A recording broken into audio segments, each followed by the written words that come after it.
I think if you're looking for a comedy that touches on something you've never seen a movie touch on before, this is the movie to see. You know, I've seen many films about parenthood, but I don't think there's any comedies about just saying, we don't want children.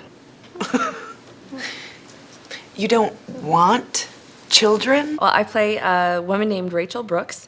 She's married to Richard Brooks, and they've just moved into their dream house in the suburbs. Well, at least it's her dream house in the suburbs. It's a story about how they together deal with the discrimination that comes along with not having children. In the film D.I.N.K.s, I play Richard Brooks, a freelance writer who's a little bit down on his luck. He's a little bit depressed. He's not getting the recognition that he thought he was going to be getting for his writing.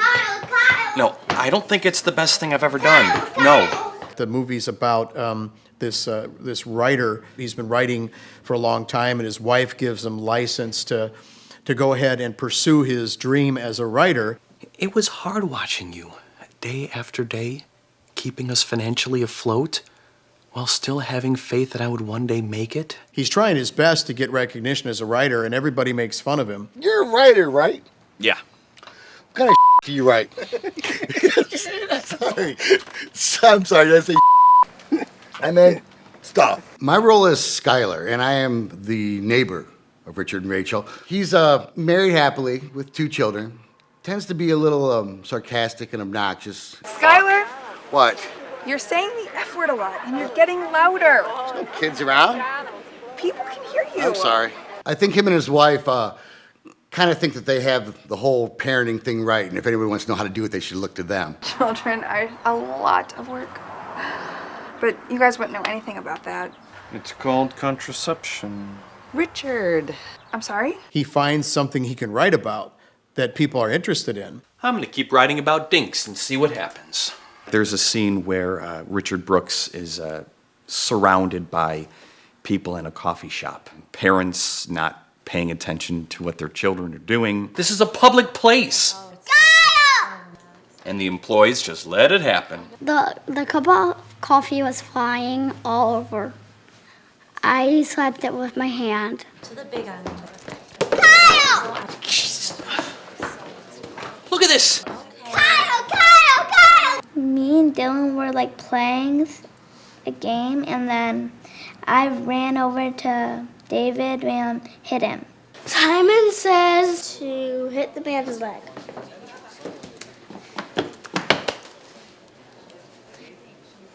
He said Simon said. This film really does kind of say, look, you know, there are people out there that are going to stand up to these, you know, irresponsible parents and these out-of-control children, and we're going to address this subject and we're going to comment on it. My name is Sierra Haggerty. Well, it will be Haggerty in a few weeks. We're getting married. Congratulations. Thanks. Thank you.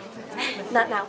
I play the role of Sierra. She is very controlling and determined. She has to have it her way, hence the way that she treats her fiancé, David. My character is David Haggerty, husband of Sierra, who is Richard Brooks' biggest fan. So, you've decided to tell your family that you never intend to have children at your rehearsal dinner? Oh, yeah. Well, when we do this, should we also tell them about David's vasectomy? I think whenever you do a movie about subjects that people don't normally talk about out loud, you're going to make people uncomfortable. That's one of the things that I think was so smart about the way Robert wrote this. They're touchy subjects: abortion, birth control, all of these things. They're very touchy, personal subjects. So it would be very easy to be heavy-handed with them.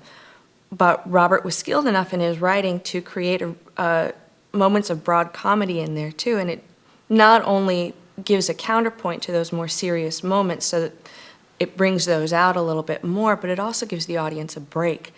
Yeah, you get the heavy, but you have a chance to laugh about it as well. I think he was very smart about it. Come on, let's be honest. Not every child brought into this world was planned or even wanted by their parents. Are you aware that you and your D.I.N.K. meetings are coming under fire by different organizations claiming that you advocate a more selfish society where children are looked upon as unwanted mistakes? That is not true. There's one controversy or controversial issue. If you're someone who doesn't want to have children ever, and you know this, there are certain surgical procedures that can make it possible that doesn't happen. And I think Richard goes to the point of, getting groups of people together and raising holy hell and forming a sort of coalition for people like himself. For whatever reason, you are dinks. Some of you choosing not to have children, some of you have children and regret it, and some of you are against the whole concept of parenthood. And I'm here to tell you, it's okay. But will he go that next step? Will he make it permanent? He uses a lot of comedy to hide, I think, what he's really concerned about. It's a much simpler procedure than a hysterectomy. Just snip, snip, and then you're done. Rachel, please, no snipping in the bedroom. This is a movie about a real couple. This is a plausible couple, and all of the characters in this movie, be they comedic or not, are plausible people. And Steven doesn't get home till 10 most of the time, and then on the weekends, it's a soccer game, church function, or something. It is so hard. And now, little Arnie, he's been spending more time in the bathroom. Ariana. Yep. Oh, my. He's at that age. I play Tina, one of Rachel's co-workers. She is not the brightest bulb or sharpest knife in the drawer. She is a mother and wife, and that is her be-all and end-all. I like the characters in the movie. I think the mayor is funny. The character of Charles, played by Jason Bernard, is saying that you're insensitive to the elderly. They're using the proposed Jennings Memorial Center of 07 as an example Come on, Charles. That's a crock of and they know it. He's the first gay character I've ever written into a script. Being a gay man has some of the same discrimination because dinks live a different lifestyle and gays live a different lifestyle. So I wanted a gay character in there who kind of, as the movie progresses, sees the similarities in both of their situations. There is a discrimination in this country that is so invisible to the majority of society that victims of this discrimination have had to endure it since who knows when. Mr. Tolstoy here says that this form of discrimination is insignificant. Well, I'm sure that's what slave owners once thought, or straight people who criticized gay people's rights. I think the audience is going to like it. I think that they're going to like the humor in it. I think that there are, a lot of great comedic moments in here, real smart comedy and also some, hilarious physical comedy. But to intentionally have kids, knowing that the relationship doesn't work, it's insane. My friends, I think, will think it's hilarious. People like my parents, I don't know.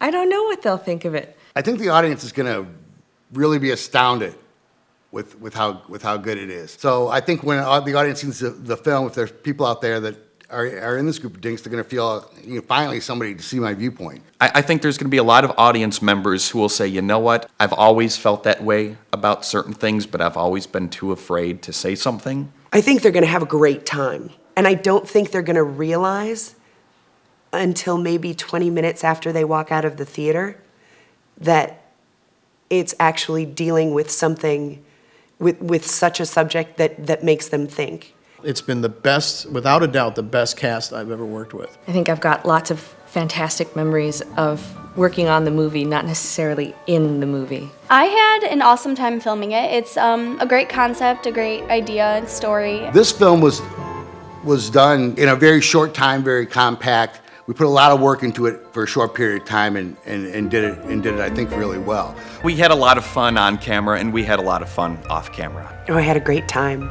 I had so much fun. I really like the tagline, a comedy of choice. It's very unique, very one of a kind, and great film. So see it. Yana da da da da.